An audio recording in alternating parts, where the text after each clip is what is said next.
encouragement to turn tragedies into your own triumphant life story? If so, this podcast is for you.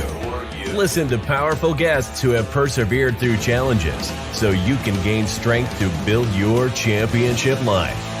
The host of Professor of Perseverance podcast, Dr. James Purdue.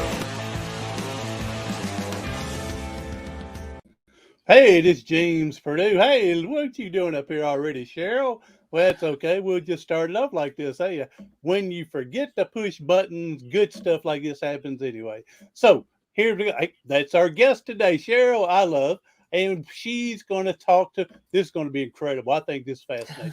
That at the young age of 47, her instructor, teacher, mentor.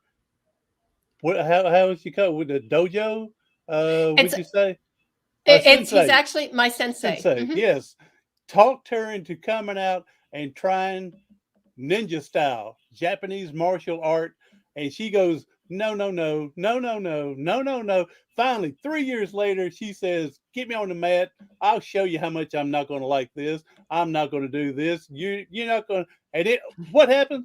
She becomes the first female, and I know I'm blowing the story here, the first female ninja with this going on. So this is going to be incredible. So, hey, thank you for coming in. I'm Dr. James Purdue, the Professor of Perseverance, and you are listening on the Professor of Perseverance podcast. Cheryl, thank you for being here and sharing your story. Again, Cheryl, I love. And, hey, her book. No, that's not her book. That's her book. All right, Forever Fit and Flexible, Feeling Fabulous at 50 and Beyond. Again, thank you for being here, Cheryl, and this is going to be an exciting interview. Thank you so much for having me. I really appreciate it.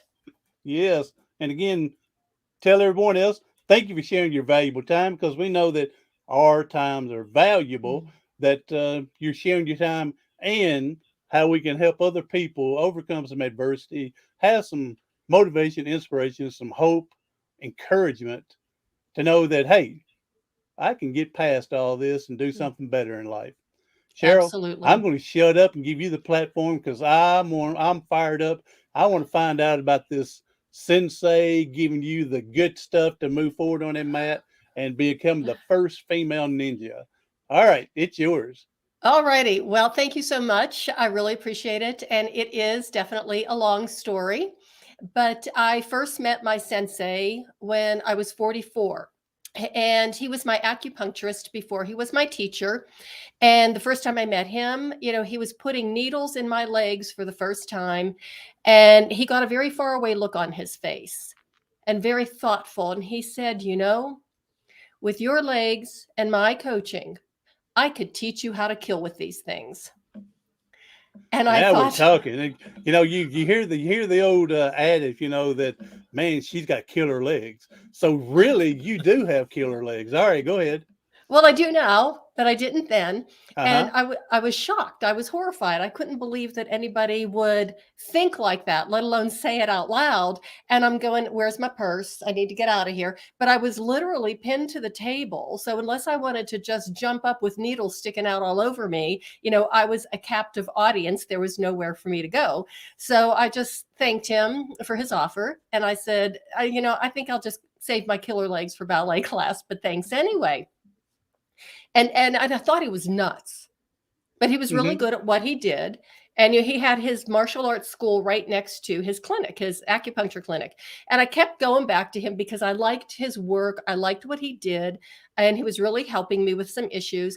But he kept talking and talking about the art of the ninja, his martial art, Ninpo Taijutsu. And he would go on and on and on. And that was the last thing I wanted to hear about. I just wanted him to shut up, leave the room, let the needles do their work and leave me alone. But he just wouldn't stop talking about the art of the ninja. And it was so achingly boring. But like I said, there I was pinned to the table. Where was I going to go, right? And he kept saying, you really need to train with me. You need to take some classes with me. And I'm like, that's never going to happen. I can guarantee you that. He's never, ever. And, I said, no, thank you. No, thank you. It's just not, what I'm interested in. And then he would say, oh, my art, women are so good at this art. They're so good because they have something men don't have. And I'm going, I don't even want to go there. I don't want to hear this. And he says, your sensuality, you can just really, and I thought, this guy is really out of his mind. Mm-hmm. And, I was like, okay, I'll just lay here and shut up. And, I went to him for several months and eventually I stopped going because what he didn't know is just before I met him, probably about 3 months before I met him, I had a very traumatic experience in my life. And of course, after that experience, I was trying to get help. I actually walked into a physician's office as a healthy, vibrant 44-year-old woman for just routine check. And I left that office as a statistic. So, as you know, predators are everywhere. They're in every profession. And I just happened to come across one. Mm-hmm. And when that happened, I was in the medical profession. I was a respiratory therapist for 17 years. And at the time, I was a physical therapist. So I have spent a lot of time as a medical professional.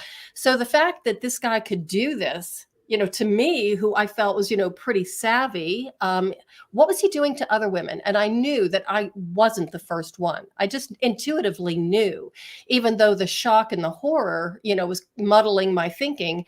The first thing I wanted to do was report it so I could report him and then get help for me and for myself, and to make sure that this didn't happen to anybody else. Well, it didn't happen that way when I tried to report it. And I even tried like very close friends and even, my husband, and everybody just, no, I don't want to hear this. My husband actually said, this is girl stuff. You go talk to your girlfriends. And mm-hmm. my very best and dearest friend, I tried to tell her, and she just absolutely, dismissed me and said, this cannot happen. You're just complaining about, normal things. And, you hear that enough and you just learn to shut up.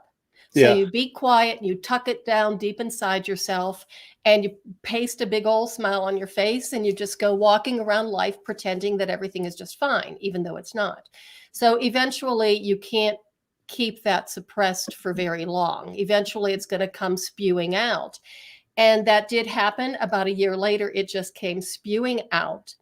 And I was, full-blown PTSD, all of the symptoms. I was really suffering, lost a tremendous amount of weight.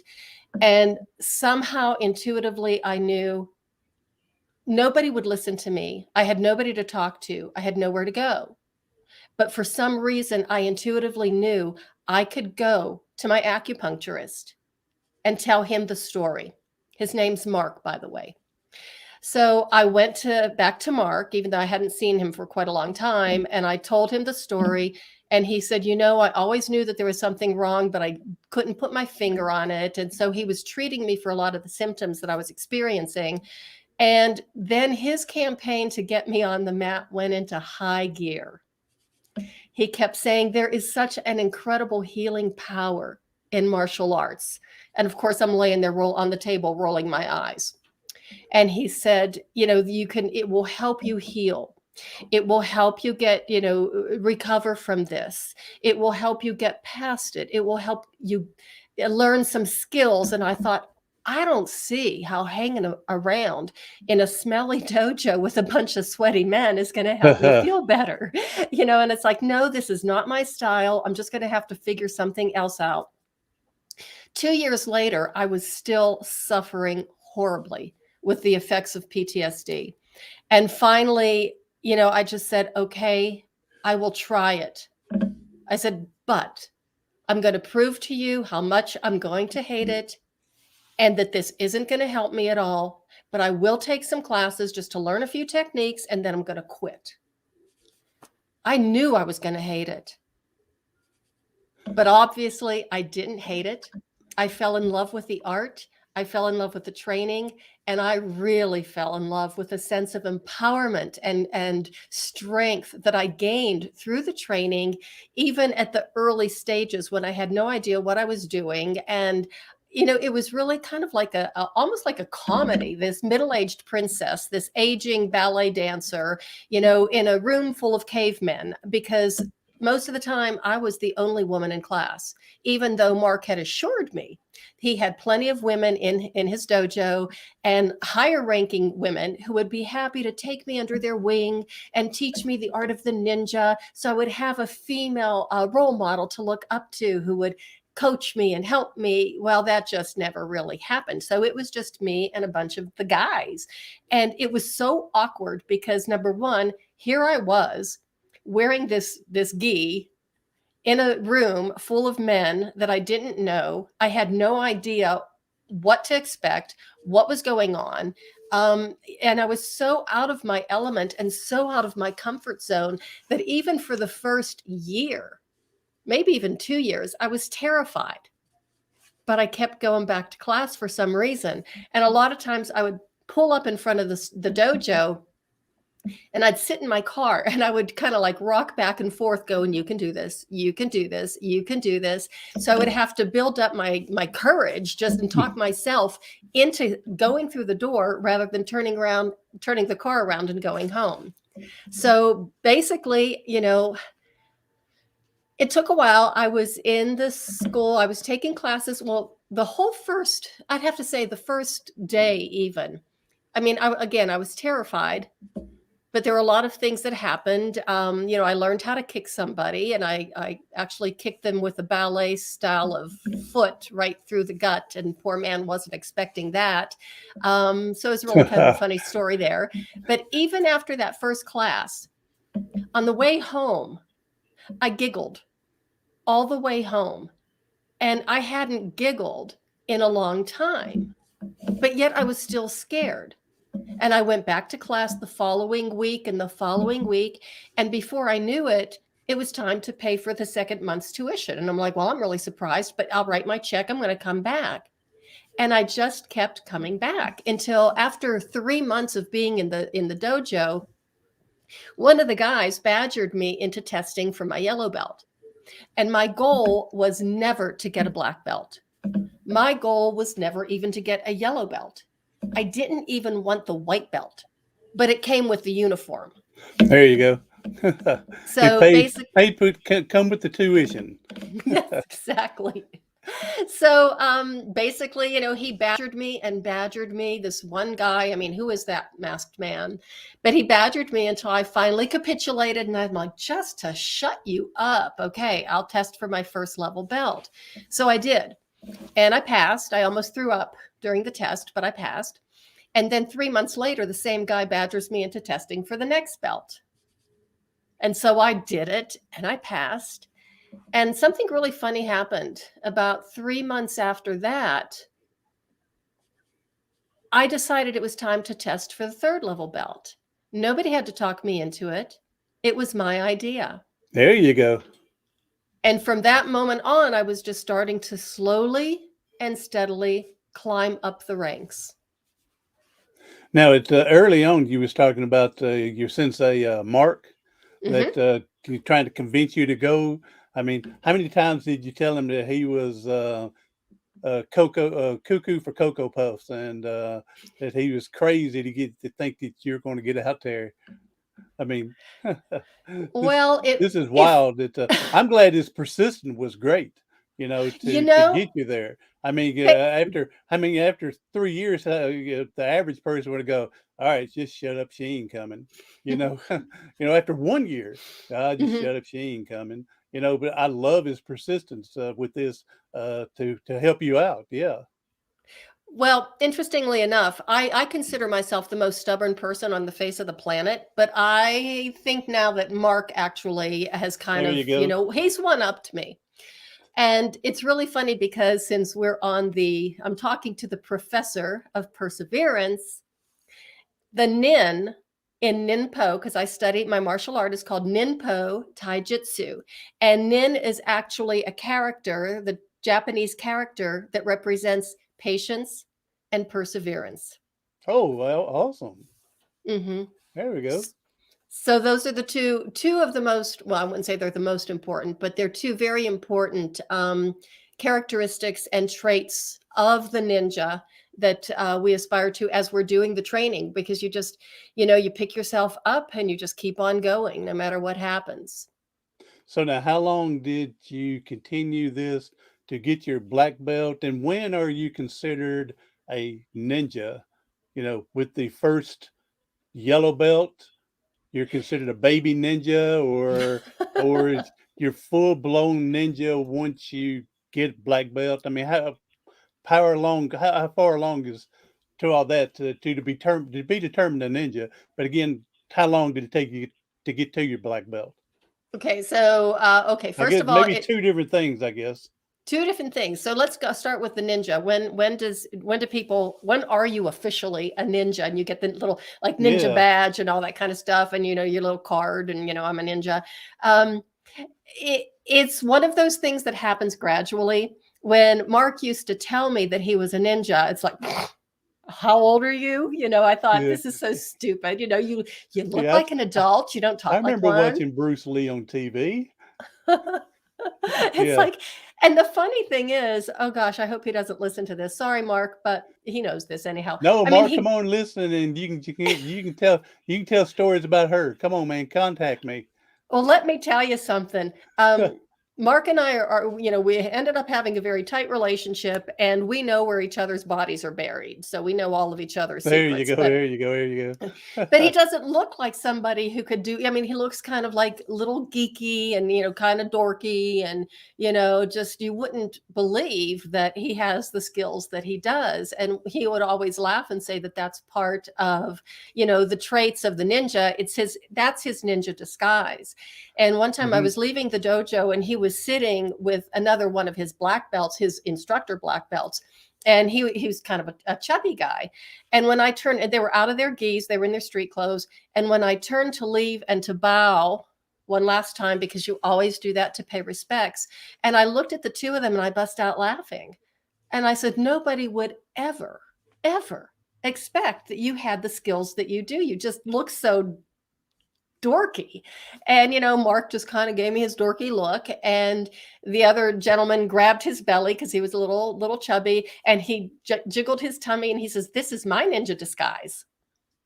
You're making me think of Barney Fife Yes. in Andy Griffith when he talked about doing all his body as a weapon and everything like that. You're making me think of that. I forgot about that. That's really funny. I used to Yeah. love that show, and Barney Fife was one of my favorite. But yeah, and so that basically this is my ninja disguise. Yeah. All right. So when are you officially a ninja, and how long again to get your black belt did it take? It took me 10 years. 10 years. Wow. Talking about some persistence and perseverance there. Now, and that's not typical. In a lot of people who are listening to this are probably martial artists or have done martial arts, or know people who have. So that's not typical for it to take that long. But in the federation that I belong to, it's a very small federation. The head of the federation used to have his dojo in LA until he moved to New Orleans, and then he sold his dojo, but he still is above Mark and above like 2 or 3 other dojos in like the western part of the country. So it's a small federation, but they have very, very, very strict rules as far as the training. I'm not talking strict as far as, because we're ninjas, we're very playful. Ninjas love to laugh. We love to have a good time. So it's not one of those schools that are very militant. It's very playful, but they really expect an awful lot of their students. So you have got to really know your stuff. They test you at a very high level. And I found out something about the time I was at, my 3rd or 4th level belt as I was climbing the ranks. It was like I watched, not only I watched a lot of different tests. So a lot of the guys watching them test. And then it was like, hey, wait a minute. Mark's testing me at a much higher level than he's testing the guys. And I'll bet it's because I'm a girl. So the next day, when I had this epiphany, I went to ballet class the next day and I said to my girlfriends, I says, I think Mark is testing me, higher level. And then he does the guys. And there was this chorus of women's voices going, it's because you're a girl. And I'm like, yes, I thought so. So went back to the dojo the next day and I said, you know what? I think that you're testing me at a higher level than the guys. And I think it's because I'm a woman. And he said, yeah, I am. And you're exactly right, because you are a woman. And I thought, oh, I didn't expect that. I thought he was going to deny it, right? Yeah, yeah, yeah. And he said, because you are a woman and because of your size and because of your strength, he says, if something goes wrong when you're, out there, meaning on the street, if Hmm. something ever goes wrong when, you have to use these skills, they have power to rely on. He says, you don't. So you're damn right. Oops, sorry. That No, no, you're good. You're good. He says, I do test you at a higher level than the men, and I expect more from you. And it was like, okay, game on. Hey, And I would want the extra. That's I used to be an athlete and stuff, and I would Mhm, want the extra because it only makes you bigger and better and stronger, uh, more mentally strong as well. And so mhm, I would want the extra once I realized that as well. So yeah, mhm. Oh, I'm glad you mentioned the mentally strong or the mental strength, because we really do build our mental resilience, our mental capacity, and our mental strength. And we call it building our spirit. We grow our spirit as we're training. And anybody who's listening to this who is a martial artist understands. Even as an athlete, you know what it's like when you're trying to build your spirit, that athletic mindset is very, very important. So that's basically what we're working on too, is we're training. And it's the warrior spirit. And a lot of people, when they hear that word warrior, they get turned off. I would have, prior to being a ninja. And when they hear the word warrior, they think of fighting and warfare and conflict and violence. And that is not the true spirit of a warrior. The true warrior loves, is full of compassion and has a loving spirit and listens to their heart and puts their heart before the sword. Fighting is the last thing they want to do. They want to be able to take care of themselves, their family, their community, nature. They're very, have a love of nature and a love of all of humanity. Just don't cross the line, because we have some yeah, very yeah, yeah, strong boundaries. yeah. Oh yeah, I can see where it's a lot of discipline, and Mm, it's not to show what you can do. It's mhm, basically there in case you need to use it. Yeah. mhm, I know other people that's been through some martial arts, and yeah, it's basically they've been told, yeah, we don't brag about it, we don't let people really know it, we only have it in case we need it, mhm, and yeah, mhm. And that's really, thanks for saying that, because that was another thing that it took me a long time to even admit. I mean, my close friends knew, the ballet dancers knew, because they said you shouldn't do martial arts because you're going to get hurt. And of course, the martial artists would say you shouldn't do ballet because you're going to get hurt. And that's it's right. everybody leave me alone. I'll figure out what I need to do for myself. That's right. But I for a long time I wouldn't even talk about, with people I didn't know. I would never post anything on social media. Well, of course, back then I wasn't doing social media, but I didn't want anybody to know that I was training, because, and even Mark would emphasize that. He says, there are people out there who will try and test you. I was getting ready to say there. He said it blunt and honestly, but I would have said there's idiots out there that would want to test you.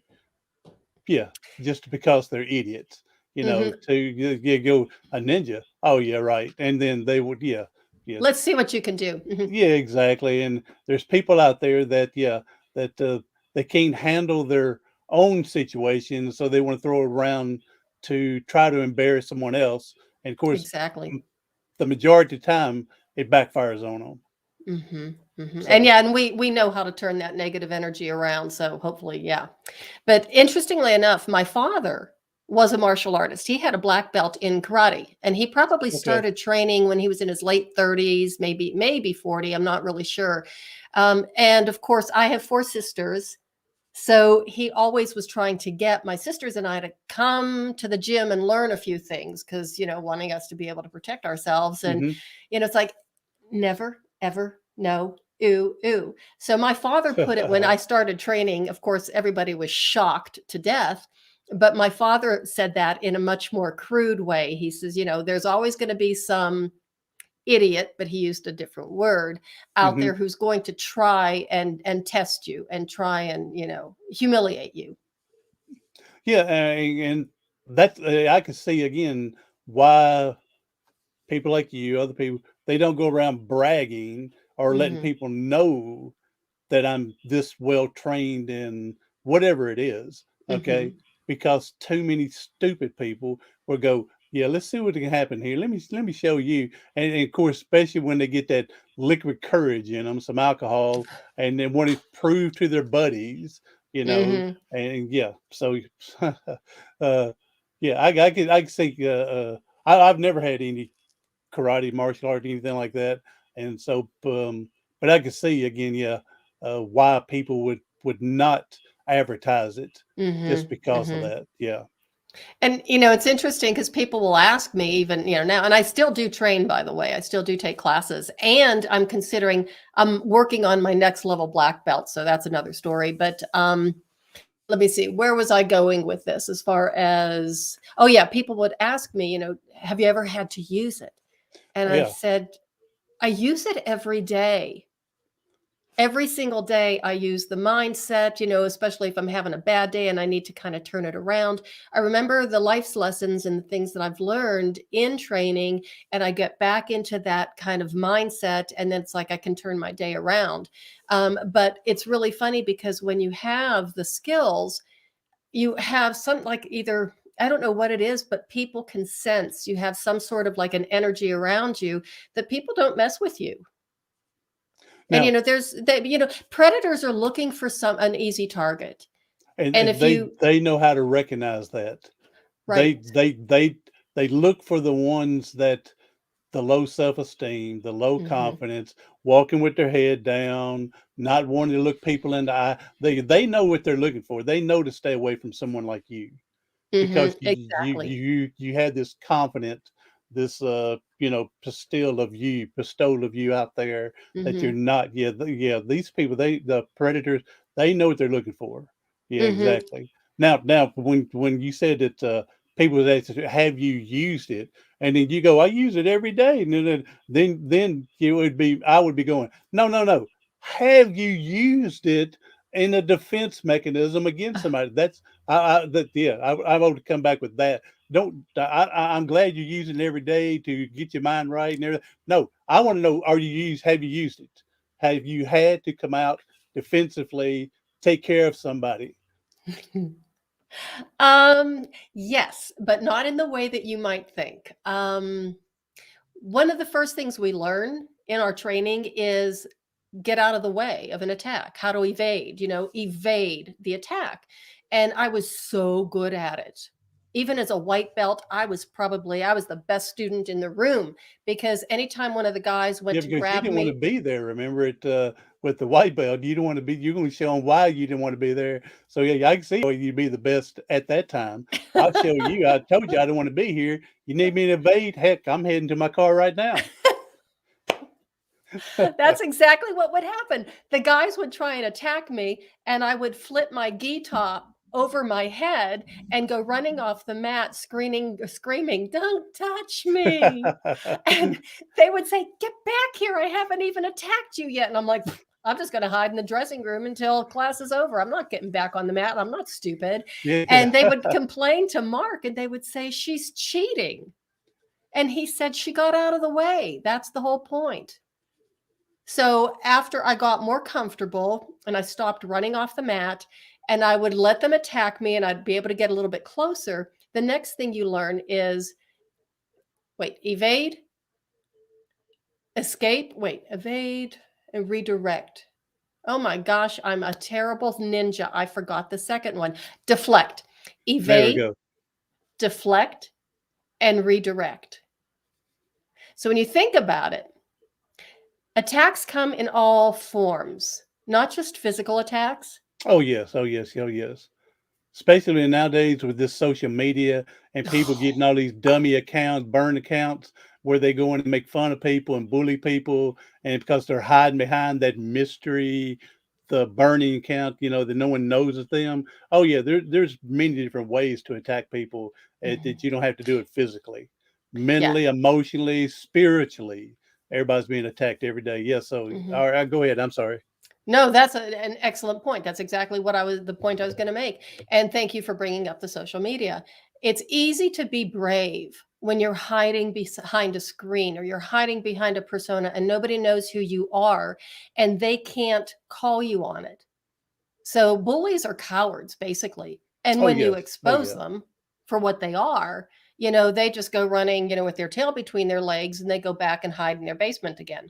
But yeah, so all of those different kind of attacks, the mental, the psychological, the verbal, all kind of different attacks, and they happen all the time. So that one skill of get out of the way, because if you're not in the way of this attack, you can't get hurt.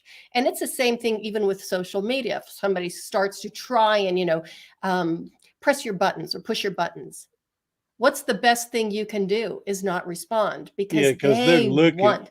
Exactly. They want you to respond so they can up the game a little bit more to get you Mhm. even angrier more. Yeah. So if you evade, don't respond, they get tired of playing the game. Well, and not only that, it's really frustrating for them. And yeah, and that's, part of the a little perk too. That, that's driving them crazy because they really want to draw you in and engage. But it's just like, you've got that strong spirit, you have that strong inner strength. And I'm here to tell you that I do believe in my heart that there's a black belt in each and every one of us. And I do believe that warrior spirit in a good way, not the fighting spirit. Is in all of us as well. And we just need to find a way to tap into that warrior spirit. And sometimes life has a way of, you know, pushing us down, and life is full of hits. So how we respond to those hits and how we recover from it is what's going to determine the what our life is going to look like. Yes. And I like on your one of your profiles here that you got on here, look like a woman, act like a lady, move like a ninja, and think like a warrior. I really like that. Thank That's you. cool. That's That came to me at 3 o'clock in the morning several years ago. Woke up at 3 o'clock in the morning and I was putting together a bunch of self-defense classes for women and girls. And I thought I need a tagline, I need something catchy. And, after beating myself over the head with it, while I was awake over and over again, I was just so over it. And I fell asleep. And at 3 o'clock in the morning, I just woke up and it was like, I think I got it. And I ran, got out of bed, I ran, wrote it down, and boom, that was born. yes, exactly. Yeah, I love it. Look like a woman, act like a lady, move like a ninja, and think like a warrior. Yeah, that's awesome. I like that. So, all Thank you. right, now what's the uh, for when you before you started with the trauma you were talking about, Hmm. and then going through your ninja program, what can you say was maybe the biggest benefit, I guess you would say, or transformation or something from there Oh my that helped goodness. you with maybe helped you with the PTSD from that trauma? Hmm. It seemed like the stronger I got and the more that I learned and the more that I could feel my spirit coming back, because it's something like that just, it not only does it demoralize you, it's an attack on your whole being and your whole spirit. And once I could feel my spirit, that natural, I think I've always been a fighter pretty much all my life, but just never knew how to express it in that way. And once I could feel that not only coming back, but actually growing and expanding, the bigger my spirit got, the smaller the trauma got. Until all of a sudden it was like, It took about 7 years, but it was like, I don't even think about it. I mean, I don't even get triggered. And, it's, it's lost its power over me. Yeah. So, And it's given me an even greater sense of self-awareness than I thought ever could have had without the training. yeah, man, this is phenomenal.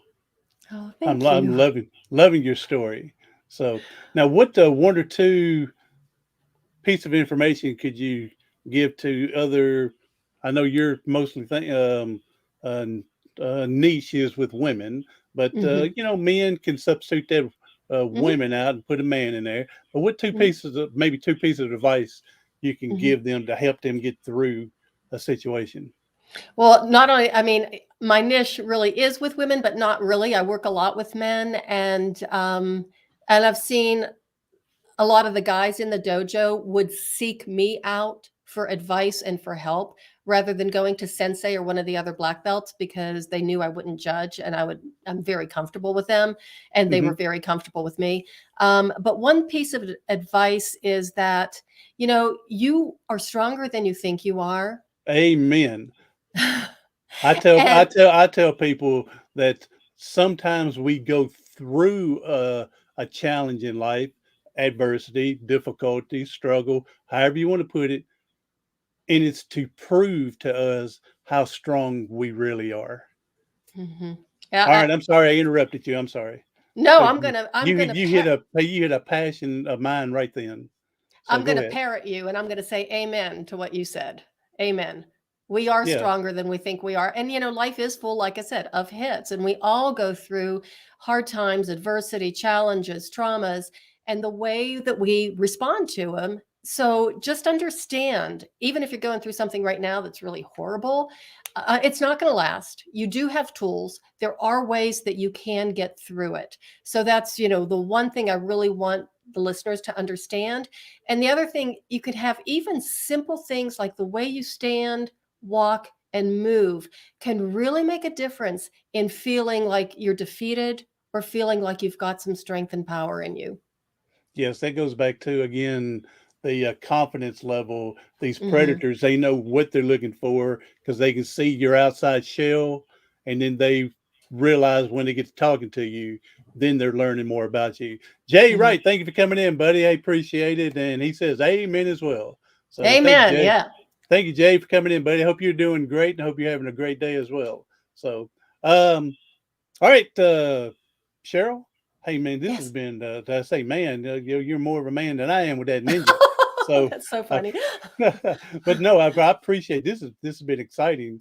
Hearing this story Thank and you. loving it and every bit of it. So, hey, let's go ahead and we're going to prepare to wrap up here. But if you can tell us more about, let me get you while you're talking, your social media, your website, any more about how people can find your book is Hmm. again forever fit and flexible, feeling fabulous at 50 and beyond. Cheryl, I love. So if you can go ahead and tell people how to get your book, your website, and order the social media so they can find you, and maybe they want to challenge you or something. I don't know.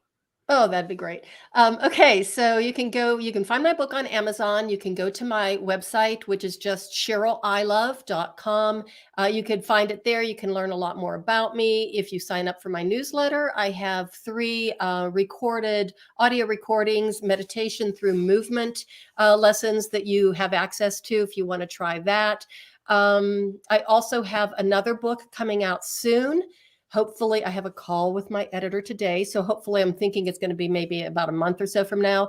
And it is that book, if you could see it. The title is The Reluctant Ninja: How a Middle-Aged Princess Became a Warrior Queen. And it tells a lot more stories about my journey into this crazy new world of men and martial arts. And some of the stories are really funny. It's like almost like a comedy act. There are stories about nothing but spirit, strength, heartache, triumph. There's all kind. It's a real roller coaster ride, and so hopefully, what I'm hoping with the book that people will understand, that give them some hope and some courage that you can recover from anything and entertain them at the same time. And All social right. media, you can find me. LinkedIn is a great place to find me. Just look me up, Cheryl Ilov.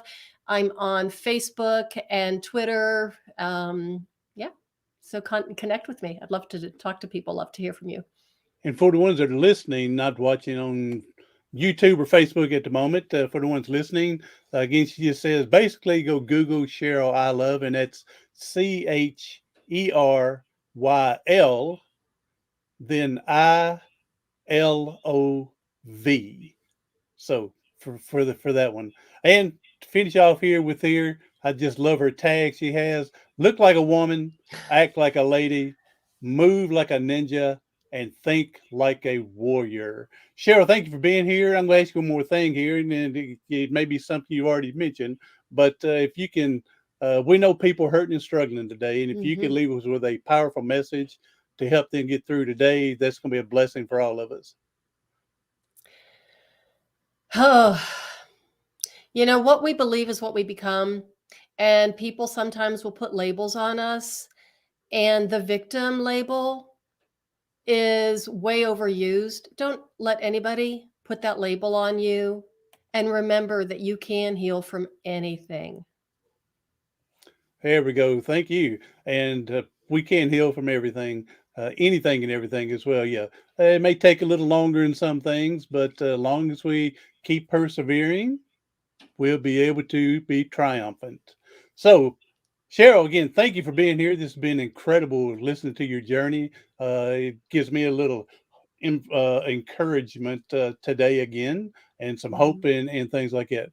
Everyone else, hey, be sure to share this out with someone you know that can use some, you know, have a little laugh today. We had some fun today and learning some things and providing some information, some inspiration as well. So do something today, tomorrow, something next week that's going to help you persevere past your paralysis.